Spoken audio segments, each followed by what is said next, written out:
చెడబుట్టాడు. వేమగిరిలో గౌరమ్మ అనే ఒక పేదావిడ ఉండేది. గౌరీ కష్టజీవి. చింపిపాత్రలు చుట్టుబెట్టుకున్న అస్థిపంజరం ఆ ఊరిలో కంటబడితే అది గౌరీ అని ఆనవారు. నిజానికి ఆమె తాపత్రయం చూడగా ఎవ్వలకైనా ఆశ్చర్యం కలుగుతుంది. ఎప్పుడు లేస్తుందో ఏమిటో. 4-5 ఇళ్లల్లో పాచి పని చేస్తుంది. ఇంకా చీకటి ఉండగానే గేదెపాలు పితుక్కొని వచ్చి ఇంటింటికి పోస్తుంది.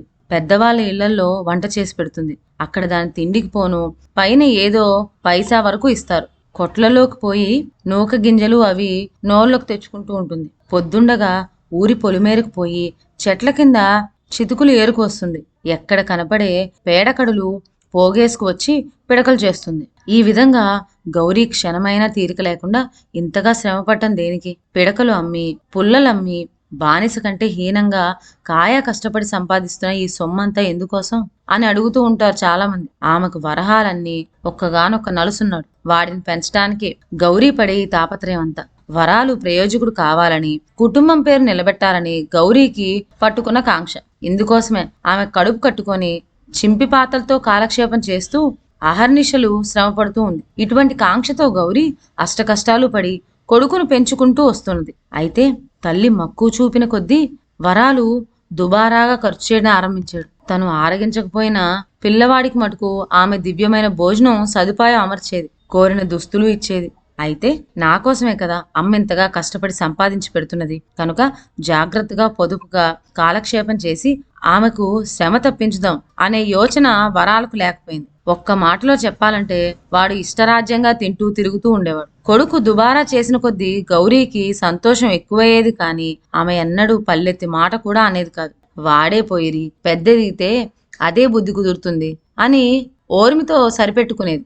ఒక ఏడు పైబడుతూ ఉంటే వరహాలకు బుద్ధి రావడానికి బదులు తుంటరితనం పెరుగుతూ వచ్చింది. 16 ఏళ్ల కల్లా వరాలు స్కూల్ ఫైనల్ మొదటివాడుగా పాస్ అయ్యాడు. ఇందుకు తల్లి ఉప్పొంగిపోయింది. వాడి కోసం ఆమె ఇంకా శ్రమపడిన ఆరంభించింది. మరి 4 ఏళ్లు చదివి వరాలు BA కూడా పాస్ అయ్యాడు. ఇంకిప్పుడు గౌరీ సంతోషానికి మెరకలేకపోయింది. ఇంకేమున్నది, నా నాయన గొప్ప ఉద్యోగం చేస్తాడు, కనకవర్షం కురిపిస్తాడు, నా కష్టాలు గట్టెక్కిపోతాయి, ఇంక నేను శ్రమపడక్కర్లేదు అనుకుంది. వేమగిరికి మోకాసాదురు బంగారయ్య. ఆయనకు ఏటా 1,00,000 వస్తాయి. కానీ ఏం లాభం? ఆ వచ్చే రాబడిని పొదుపు చేసి పెట్టే దక్షత లేదు.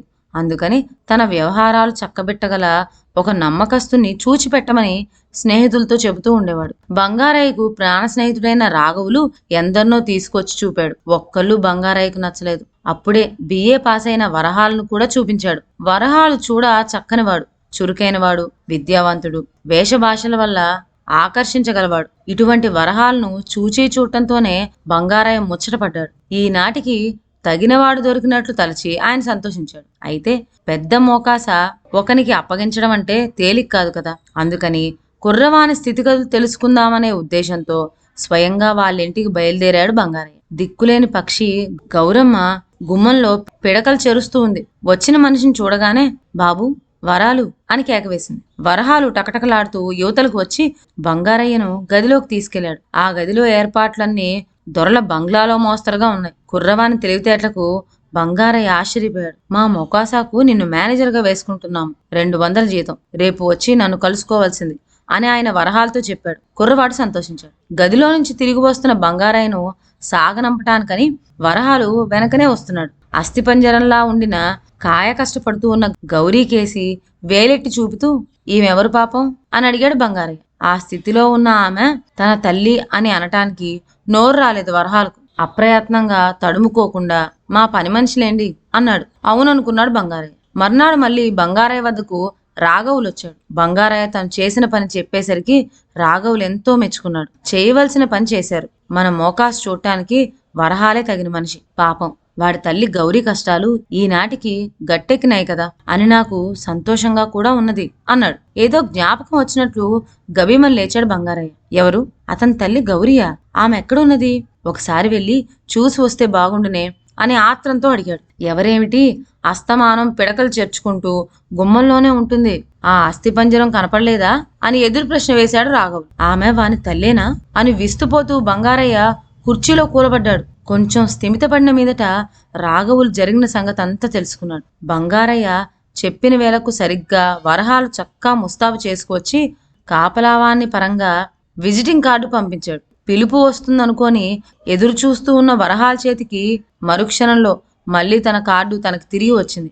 ఆత్రంతో అది తిప్పి చూడగా అందులో ఇలా ఉంది: కన్న తల్లినే కాదన్న నీవు ఎంత ద్రోహానికైనా తగదువు, నడు వచ్చిన దాన్నే వెనక్కు అని వ్రాసున్నది. తల వంచుకొని మరలిపోయాడు వరహాలు. ఇదండి వాళ్ళ కథ. మరొక మంచి కథతో నెక్స్ట్ వీడియోలో కలుద్దాం.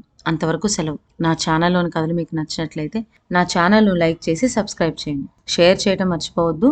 కొత్త కథల నోటిఫికేషన్ కోసం బెల్ ఐకాన్ ప్రెస్ చేయండి. Thank you.